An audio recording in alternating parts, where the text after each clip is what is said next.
Hello दोस्तों, मैं संजीव। आप सभी का विद्या पॉइंट में स्वागत है। हम बात कर रहे थे आधुनिक इतिहास पे, और आधुनिक इतिहास पे बात करते करते हम लोग पहुंच गए वायसराय के ऊपर। यानी बंगाल में पहले होते थे गवर्नर, इसके बाद बनाया गया गवर्नर जनरल। गवर्नर जनरल का पद समाप्त किया गया और एक नया पद क्रिएट किया गया, भारत के गवर्नर जनरल और भारत के वायसराय। तो यहाँ से जितना क्वेश्चन मैं लिया हूँ, ये सारा का सारा घटना चक्र का वॉल्यूम 2 का है। यानी ऑलमोस्ट किसी ना किसी एग्जाम में सारे क्वेश्चंस पूछे गए हैं। तो कैसे कैसे क्वेश्चन पूछे गए हैं या पूछने की संभावना है, ये सारी बातें हम ऑब्जेक्टिव बेस पे देखने वाले हैं। तो बिना देर करते हुए चलते हैं पहले क्वेश्चन के ऊपर। आप सभी को बेस्ट ऑफ लक। कोशिश करना, यहाँ 35 क्वेश्चन होंगे। 35 में से एटलीस्ट कम से कम 33-34 आपका बन जाना चाहिए।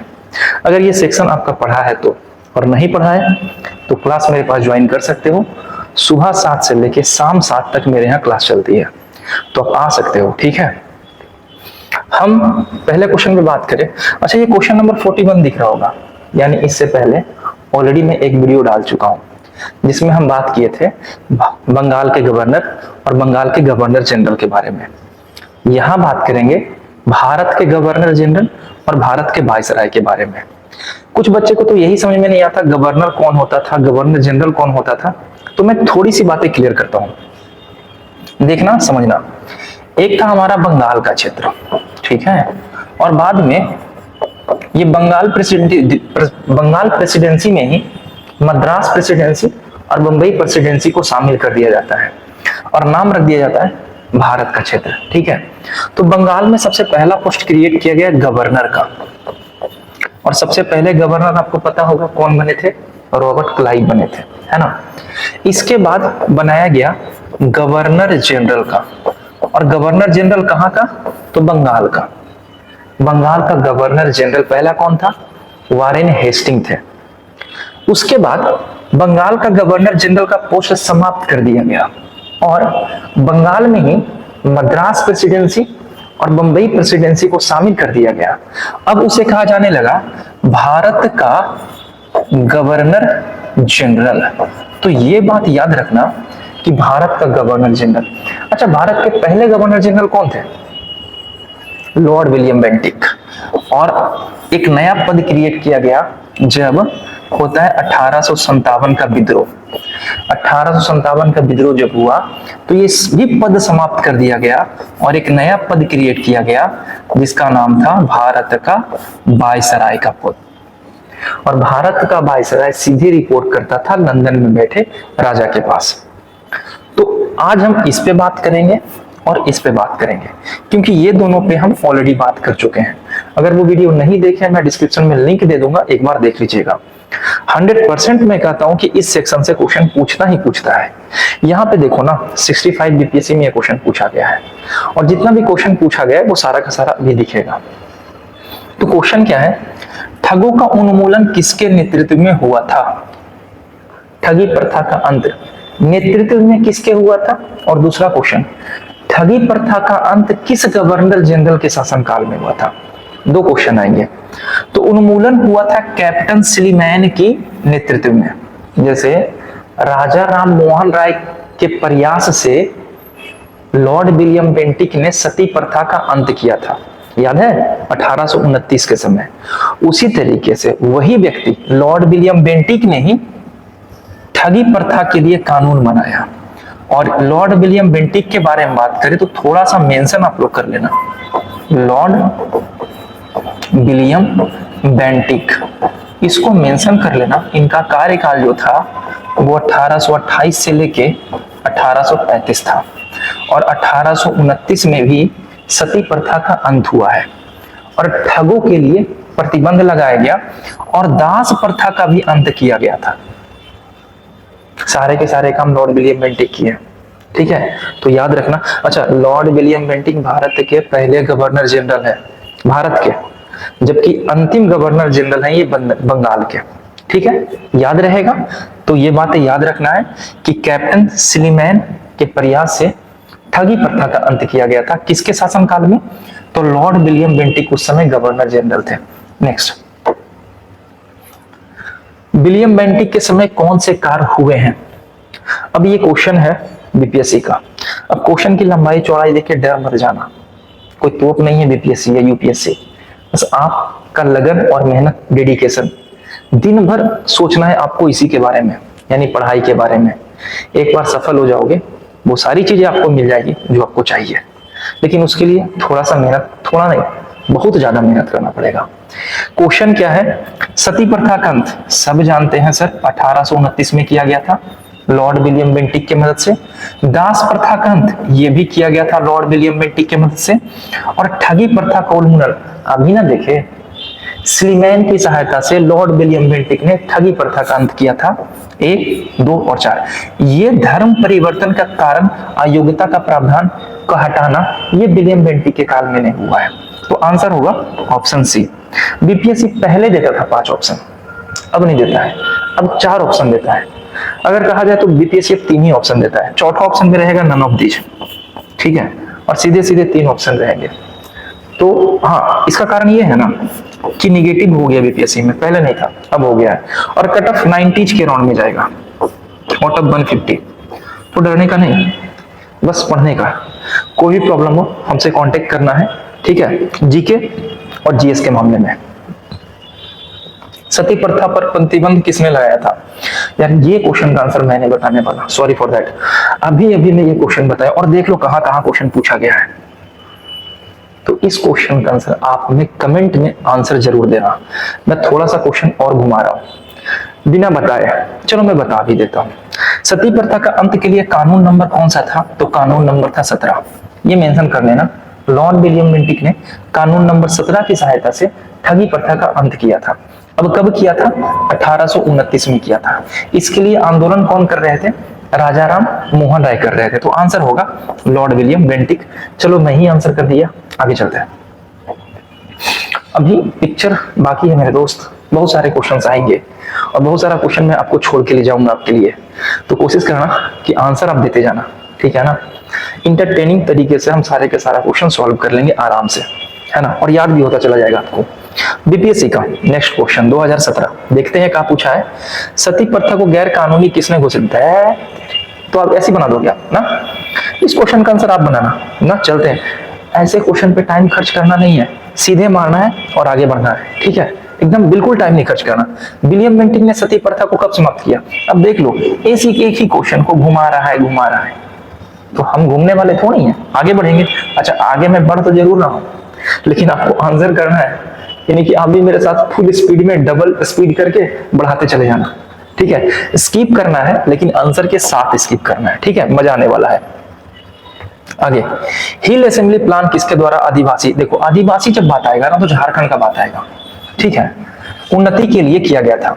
तो आदिवासी के लिए क्लीवलैंड थे, इन्होंने कोशिश किया कि आदिवासियों को सुरक्षित और सही चीजें मुहैया कराई जा सके, इसलिए ये एक समिति का गठन किया गया था इनके द्वारा। नेक्स्ट, इनमें से किस वर्ष बंगाल से दासों का निर्यात को रोका गया? बंगाल से दास प्रतिबंध लगाया गया था। मनुष्य इतना क्रूर है ना जिसकी कल्पना मैं तो नहीं कर सकता।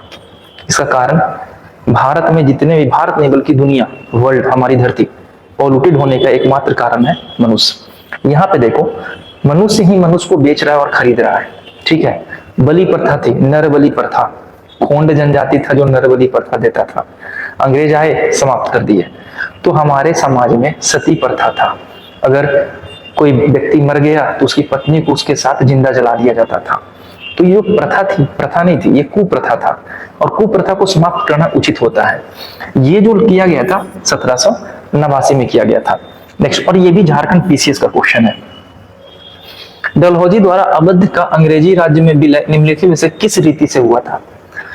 अब लॉर्ड डलहौजी आया है ना, तो कुछ बातें कर लेते हैं। जैसे डलहौजी का शासनकाल बड़ा इंपॉर्टेंट है, 1848 से लेके भैया 56 तक रहेंगे, और 56 तक रह के मुसीबत खड़ा करके चले जाएंगे भारत से, और उसके बाद ब्रिटिश पे आतंकवादी हमला होना शुरू हो जाएगा। 1857 का रिवोल्ट होगा, है ना, 34 रेजिमेंट टुकड़ी मंगल पांडे 1857 के विद्रोह शुरू होने से पहले मर जाते हैं, है ना। 29 मार्च को गिरफ्तार किया जाता है, 8 अप्रैल को फांसी दे दी जाती है। जबकि 1857 ईस्वी का विद्रोह शुरू होता है 10 मई को मेरठ से, और करने वाला कौन था? 20 एनआई टुकड़े, और इनको कंट्रोल कौन कर रहा था? तो कंट्रोल करने वाला था वक्त खां, है ना। ये सारी बातें यार आप जानते होंगे, और नहीं जानते तो मेरे क्लास में आ जाओ, मैं हर एक बात आपको बता दूंगा डिटेल में। चाहे आपको एनसीईआरटी का बुक चाहिए, दृष्टि का चाहिए, एडिटोरिया का चाहिए, ज्ञान बिंदु का चाहिए, जितना कंटेंट चाहिए मैं आपको सारा का सारा मुहैया करा दूंगा, ठीक है। किसी भी चीज को हल्के में नहीं लेना चाहिए। डलहौजी का बात करें ना, तो जब ये आया था ना, तो एक नीति लेकर आया, नीति था राज हड़प। अब राज हड़प नीति जो थी ना, इसको इंग्लिश में कहते हैं डॉक्ट्रिन ऑफ लैप्स, हथिया लो सबको। अच्छा, हथियाने का कारण क्या बताया पता है?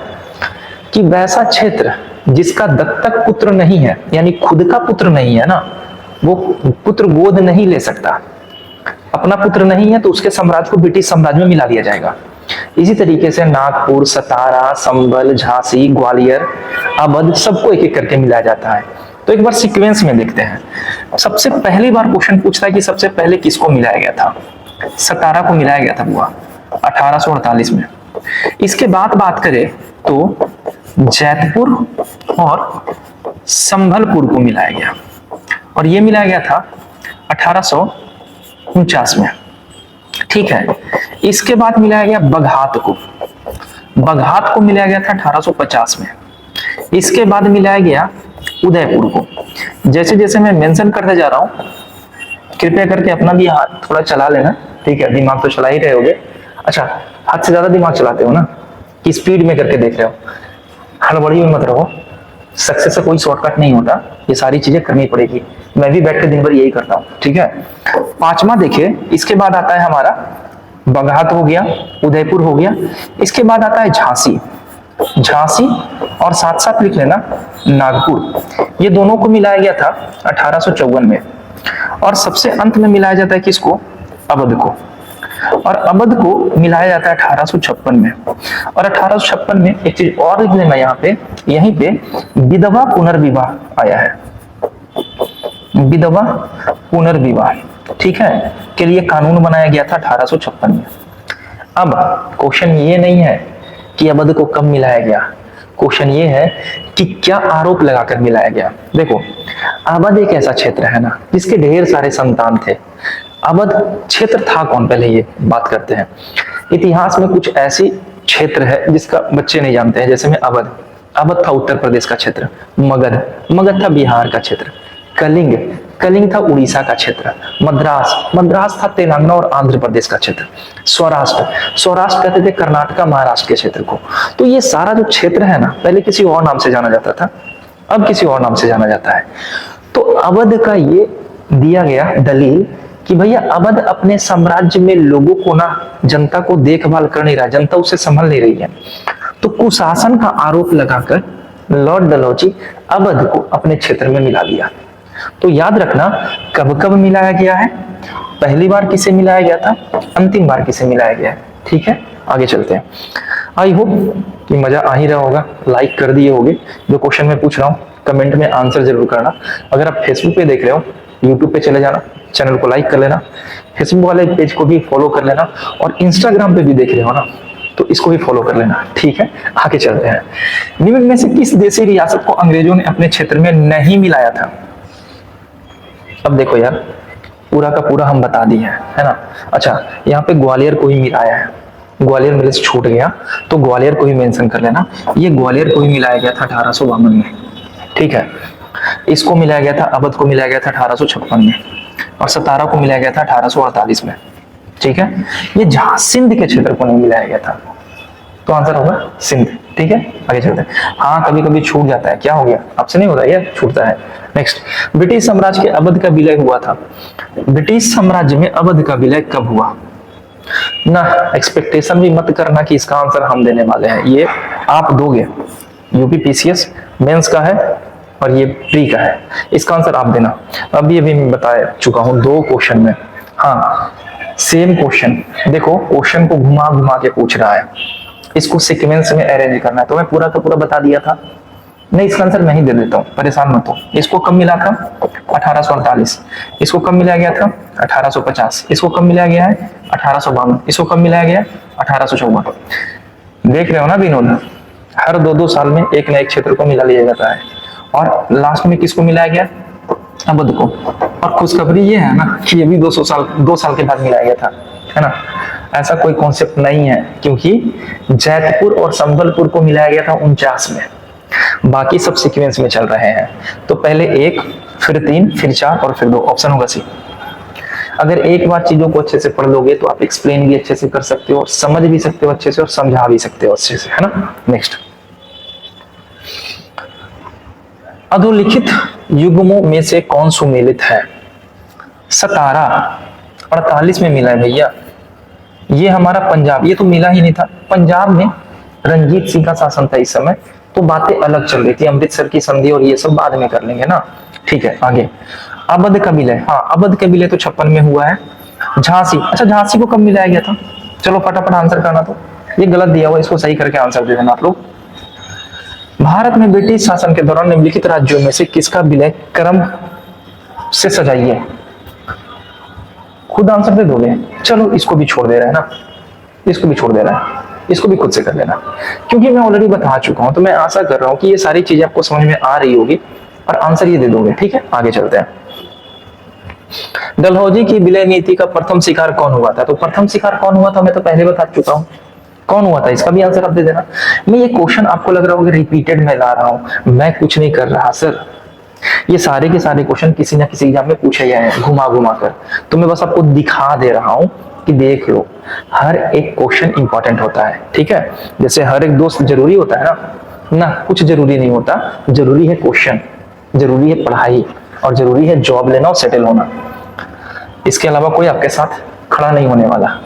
डलहौजी का व्यवगत सिद्धांत के अंतर्गत विलय किया गया प्रथम राज्य कौन सा? देखो फिर से क्वेश्चन सेम है, अलग एग्जाम में। यहाँ एमपीपीसीएस से पूछा गया है और यहाँ यूपीपीसीएस में। उत्तर प्रदेश सेम क्वेश्चन पूछ रहा है 2016 में। आगे जाते हैं 2021 में, फिर से एमपीपीसीएस इसको प्लांट कर देता है। तो क्वेश्चन बनता कितना क्वेश्चन बनेगा, कहां से बनेगा? सेम क्वेश्चन पूछ रहा है। जेम्स एंड्रयूज रैमजे भारत के किस गवर्नर जनरल का वास्तविक नाम था? ये क्वेश्चन अच्छा है, बता सकते हो क्या आप लोग? किसका नाम था? तो ये थे लॉर्ड डलहौजी, जिन्होंने राज हड़प की नीति लाई थी। नेक्स्ट, और ये उत्तराखंड पीसीएस का है। यार पीसीएस इतना डिफिकल्ट नहीं होता, बस चीजें होती है समझने की, पढ़ने की, और दिमाग कॉन्सेंट्रेट करने का, उछलने कूदने का नहीं कि आज पार्टी में जाना है, आज बारात में जाना है। ये सबसे दूर रहो, चीजें ठीक हो जाएगी। ठीक है, अंग्रेजों द्वारा सिंध विजय संपन्न हुआ था कब? तो अंग्रेजों द्वारा सिंध जो विजय हुआ है किसके समय में हुआ? तो ये एलनबरो, लॉर्ड हार्डिंग, ऑकलैंड या एम्स समय? ये हुआ था एलनबरो के समय में। एलनबरो ने ही 1843 के समय में नेपियर, एक व्यक्ति थे नेपियर, इनके समय में ये सारा काम हुआ था 1843 में। आगे चलते हैं। सिंध विजय कर उसका अधिकरण किया किसने? अब यार देखो क्वेश्चन देख लेना, वेलिंगटन, स्लीमैन, नेपियर और लॉरेंस। अब यहाँ पे देख लेना, मैं बता दिया नेपियर, और आपको डेट भी बता दिया। अब सेम क्वेश्चन आगे आपसे पूछ दिया, किसने किया था? आंसर मारिएगा नेपियर। आगे चलते हैं। सिंध पर ब्रिटिश का कब्जा कब हुआ? मार दोगे ना, पीछे बता दिया है ना। ठीक है, मार दोगे? चलो मैं ही मार देता हूं 1843। एक बार बस अच्छे से पढ़ना है, सारा क्वेश्चन आप करते चले जाओगे। सिक्किम का भारत में विलय किसने किया? पता है, इसका बड़ा फंडा है, विलय कैसे कैसे हुआ इसके बारे में बात करें तो सबसे पहले 1817 लॉर्ड हेस्टिंग, लॉर्ड हेस्टिंग्स। होता क्या है ना, सबसे पहले होता है तोतिलिया की संधि। अब ये संधि आप शायद नहीं सुने होंगे, तोतिलिया की संधि होती है, और इस संधि के तहत सिक्किम को भारत के क्षेत्र में ले लिया जाता है, अभी लिया गया है। ठीक है, इसके बाद आता है समय किसका? तो लॉर्ड डलहौजी का। ठीक है, 1817 1850 में लॉर्ड डलहौजी क्या करता है? नेपाल के कुछ क्षेत्र को शामिल करके सिक्किम राज्य बना देता है। ठीक है, और उसके बाद बात आता है 1975 1975 में भारत सरकार सिक्किम को पूर्ण राज्य का दर्जा दे दिया जाता है। तो किसने विलय किया था? तो आंसर होगा लॉर्ड डलहौजी ने विलय किया था भारत में। इसी तरीके से बर्मा, जिसे वर्तमान में म्यांमार के नाम से जानते हैं, छोड़ दिया गया बाद में बर्मा को, नहीं तो बर्मा भी आज भारत का हिस्सा होता। ठीक है, तो सिक्किम में ये तोतिलिया का संधि याद रखना है, किसके समय में हुआ था, कैसे कैसे सिक्किम मिला है, ये बात याद रखिएगा। आगे चलते हैं। अब मैं यहाँ पॉलिटी का क्वेश्चन नहीं डालने वाला कि सिक्किम पहले केंद्र शासित राज्य बना, फिर राज्य बना, कब बना, कौन से संविधान संशोधन के तहत बना, हिस्ट्री पे रहेंगे, पॉलिटी बाद में कर लेंगे। भारत का प्रथम रेलवे लाइन किस ब्रिटिश गवर्नर के समय बना था? अब देखो कितना आसान सा क्वेश्चन बीपीएससी पूछ रहा है ना, किस समय में? 1853 ना, याद होगा। 1853 में कौन थे बताएंगे ना यार, 1848 से लेकर 1856 तक कौन थे? डलहौजी। तो क्या होगा आंसर? डलहौजी। नेक्स्ट, प्रथम रेलवे लाइन का निर्माण किनके नगरों के बीच में हुआ था? हाँ, बंबई से थाने। हाँ पता है कितना मील चला था। अच्छा, ये जो है ना रेल, इसको चलाने के लिए ये देखो फिर से क्वेश्चन आ गया, कब शुरू किया गया था? क्योंकि तो ऑलरेडी हम बात कर चुके हैं, कब शुरू किया गया था? 1853 में। आगे चलते हैं। किस कंपनी ने सर्वप्रथम भारत में रेल यात्रा प्रारंभ की थी? ये क्वेश्चन क्या आंसर दे दोगे? कोशिश कर लो, तुक्का मार लो।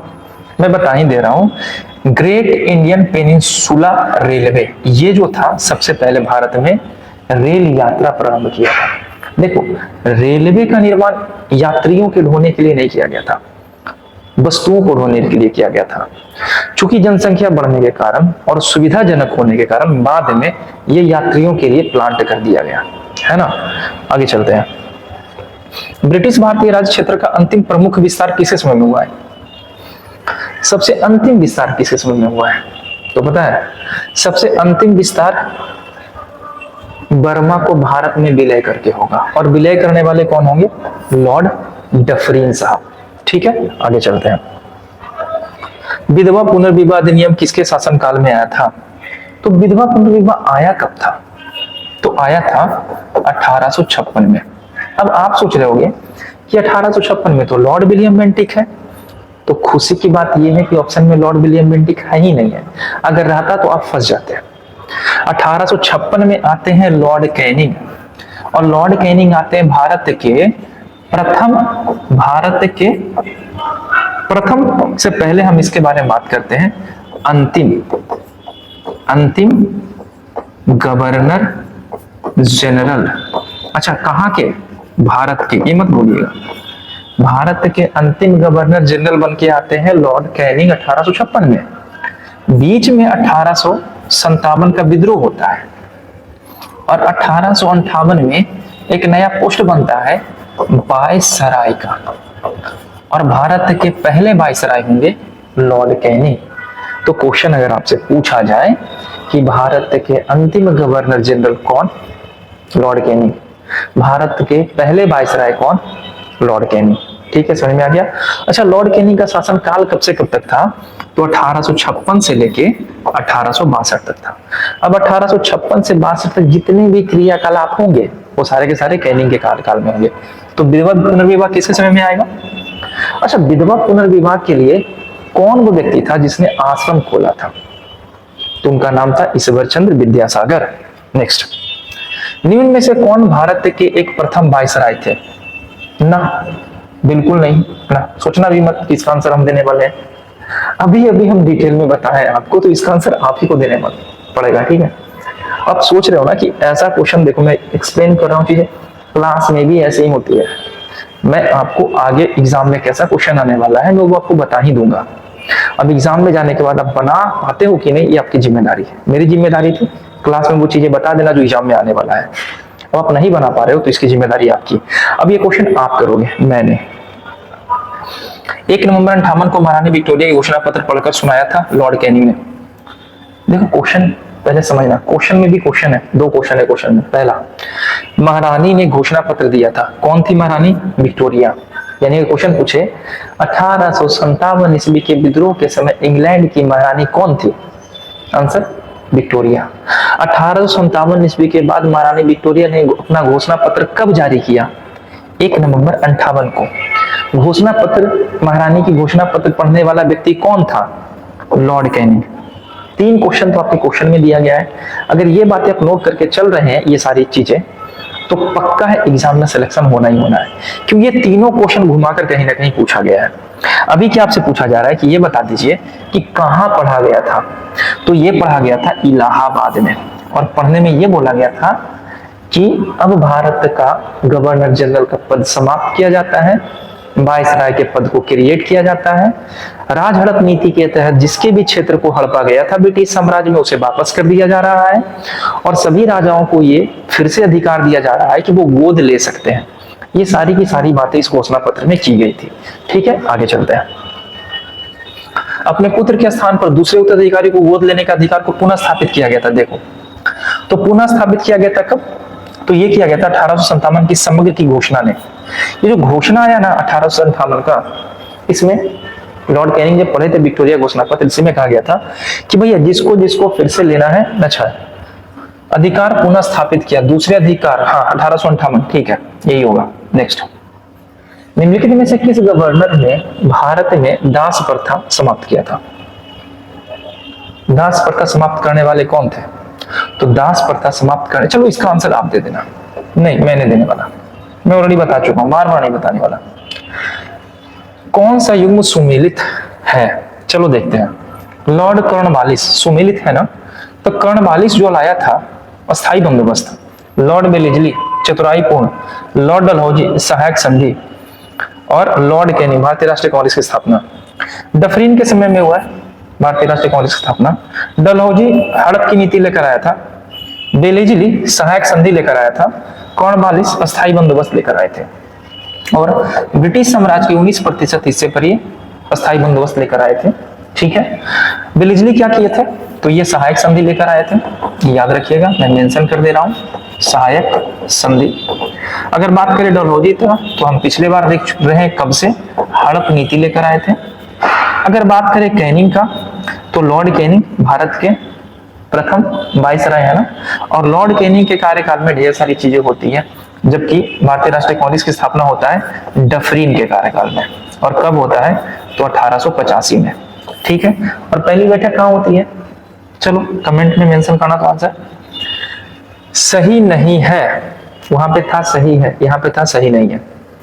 लॉर्ड कॉर्नवालिस अस्थायी बंदोबस्त देख लिए, बेलेजली सहायक संधि, देखो यार अभी अभी मैं सारा का सारा एक्सप्लेन किया था, सेम चीजें आपके सामने आ गई है ना, तो जज करना नहीं, ठीक है, क्लास करना।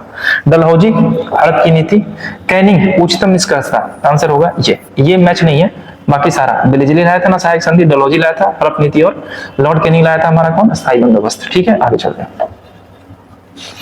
तो हमारा सफर आज यहीं तक था। आई होप कि चीजें आपको समझ में आई होगी, क्लास इंटरेस्टिंग लगा होगा, चैनल को लाइक कर दिए होगे, सब्सक्राइब भी कर दिए होगे, मैं जो क्वेश्चन पूछा उसका आंसर भी आप मेंशन जरूर किए होगे। मिलते हैं नेक्स्ट वीडियो में, इसका नेक्स्ट पार्ट में लेके आने वाला हूं, यानी पार्ट 2 भारत के वायसराय से। अभी ढेर सारे क्वेश्चन बचे हुए हैं, ठीक है। लॉर्ड माउंटबेटन आएंगे, लॉर्ड हार्डिंग आएगा, हार्डिंग द्वितीय आएगा, सेकेंड वर्ल्ड वार होगा, फर्स्ट वर्ल्ड वार होगा, इसके बाद हमारी भारत छोड़ो आंदोलन होगी, असहयोग आंदोलन होगा, चंपारण आंदोलन होगा, कब होगा, किसके शासनकाल में होगा, ये सारी बातें हम करेंगे अगले वीडियो में। तो मिलते हैं नेक्स्ट वीडियो में, अपना ख्याल रखिए, खुश रहिए, बाय।